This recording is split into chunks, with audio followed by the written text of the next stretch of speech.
Le hip drop, hip, c'est les hanches, drop, ça veut dire qu'on va laisser jeter, tomber. C'est ça qui va se passer sur cet exercice-là. C'est donc un exercice qui va mobiliser toute la chaîne latérale du côté où on va jeter les hanches.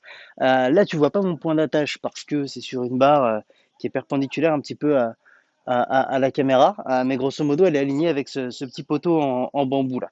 On a un réglage moyen, on est en mode une poignée, et cette poignée qu'on va utiliser, on va venir la plaquer avec la main à l'extérieur, donc du côté où on va travailler, le côté loin du point d'attache.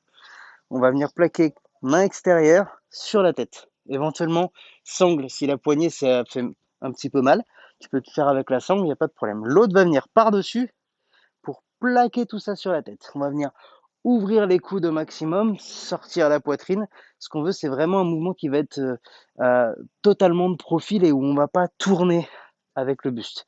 Donc une fois qu'on a installé la poignée ici, calée sur la tête, on vient serrer les pieds. Et si on veut plus de difficulté, donc c'est vraiment les deux pieds collés, hein. Je ne pouvais pas tout faire rentrer dans le champ, donc là tu les vois pas, je suis désolé, mais j'ai vraiment les deux pieds serrés, les deux pieds joints.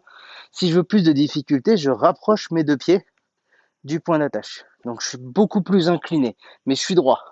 Et ce qui va se passer dans l'exercice, là, c'est qu'on va laisser tomber les hanches, et donc je vais me creuser pour redresser à la force de la sangle abdominale.